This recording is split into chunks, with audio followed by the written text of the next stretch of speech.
दोस्तों, आज की खबर सुनकर आप सब हैरान रह जाएंगे। रुको, पहले ये सुनो। ऑपरेशन सिंदूर, इस बड़े मिलिट्री ऑपरेशन को पूरा 1 साल हो चुका है, लेकिन इसके जो स्ट्रैटेजिक और जियोपॉलिटिकल असर है ना, वो आज भी पूरी दुनिया में महसूस किए जा रहे हैं। अब सवाल ये है कि आखिर इस ऑपरेशन का असली सच क्या है। एक तरफ थी हमारी शानदार मिलिट्री विक्ट्री और दूसरी तरफ एक ऐसा डिप्लोमैटिक शॉक जिसकी शायद किसी ने उम्मीद ही नहीं की थी।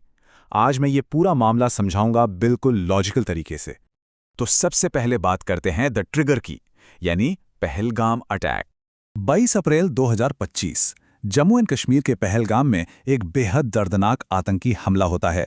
26 निर्दोष नागरिक, जिनमें ज्यादातर टूरिस्ट थे, मारे जाते हैं। इसके तार सीधे जुड़े थे जैश-ए-मोहम्मद से। फिर ठीक 15 दिन बाद 7 मई को भारत ने अपना जवाब दिया। लॉन्च हुआ ऑपरेशन सिंदूर। और पता है सबसे बड़ी बात क्या थी? सिर्फ 88 घंटों के अंदर, जी हां, सिर्फ 88 घंटों में पाकिस्तान ने सीज फायर की मांग कर दी। तो दोस्तों, यही है असली मामला, समझें? अब देखते हैं इंडिया का रिस्पॉन्स। ऑपरेशन सिंदूर आखिर था क्या? अब ध्यान से सुनो, ये नंबर बहुत जरूरी है। 9, ये कोई मामूली नंबर नहीं है। भारत ने पाकिस्तान और पीओके के अंदर घुसकर पूरे 9 बड़े टेरर इंफ्रास्ट्रक्चर टारगेट्स को तबाह किया था।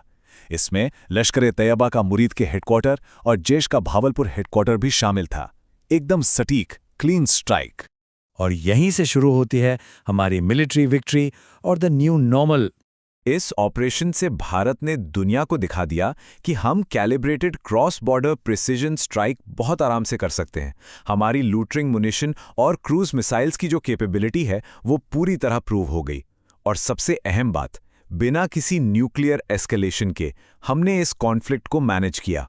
और इसी से एक नया कॉन्सेप्ट सेट होता है जिसे कहते हैं सब कन्वेंशनल वॉरफेयर। इसका मतलब है military action below the threshold of full scale war. मतलब बिना फुल स्केल युद्ध लड़े अपने टारगेट्स को हिट करके वापस आ जाना। ये अब कॉन्फ्लिक्ट का नया नॉर्मल बन चुका है। ये था आज का सबसे बड़ा अपडेट। क्लियर हुआ? लेकिन पिक्चर अभी बाकी है। अब आते हैं डिप्लोमैटिक फ्रंट पर, जहां एक मैसिव ट्विस्ट देखने को मिला। सोचो दोस्तों, कमाल है ना?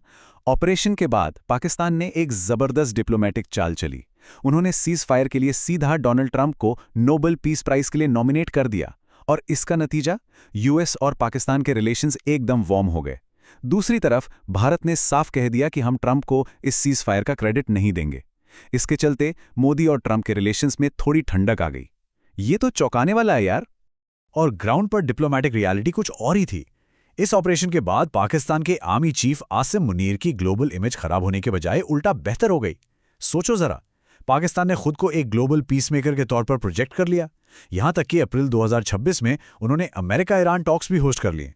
और सबसे हैरान करने वाली बात, किसी भी बड़े देश ने पहलगाम अटैक के लिए पब्लिकली पाकिस्तान का नाम लेकर उसे कंडेम नहीं किया। और यही असली बात है।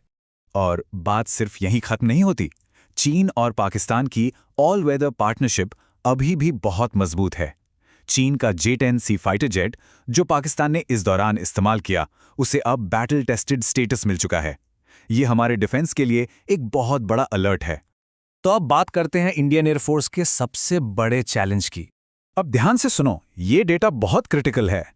हमारी एयरफोर्स को 42 स्क्वाड्रंस की जरूरत है, लेकिन करंटली हमारे पास सिर्फ 31 स्क्वाड्रंस हैं। सीधा 11 स्क्वाड्रंस का शॉर्टफॉल है। ये एक बहुत बड़ा कैपेसिटी गैप है दोस्तों। हमें जल्द से जल्द 114 मीडियम रोल फाइटर एयरक्राफ्ट्स यानी MRFA की प्रोक्योरमेंट को तेज करना ही होगा। और इसके साथ ही हमें 3 बड़े कदम उठाने होंगे। पहला, FATF के जरिए पाकिस्तान की टेरर फाइनेंसिंग पर ग्लोबल प्रेशर बनाना। दूसरा, ग्लोबल साउथ के देशों के साथ मिलकर टेररिज्म के खिलाफ एक मजबूत कंसेंसस तैयार करना। और तीसरा, अपने स्ट्रेटेजिक कम्युनिकेशन में भारी निवेश करना, ताकि दुनिया तक हमारा नैरेटिव एकदम सही और मजबूत तरीके से पहुंचे।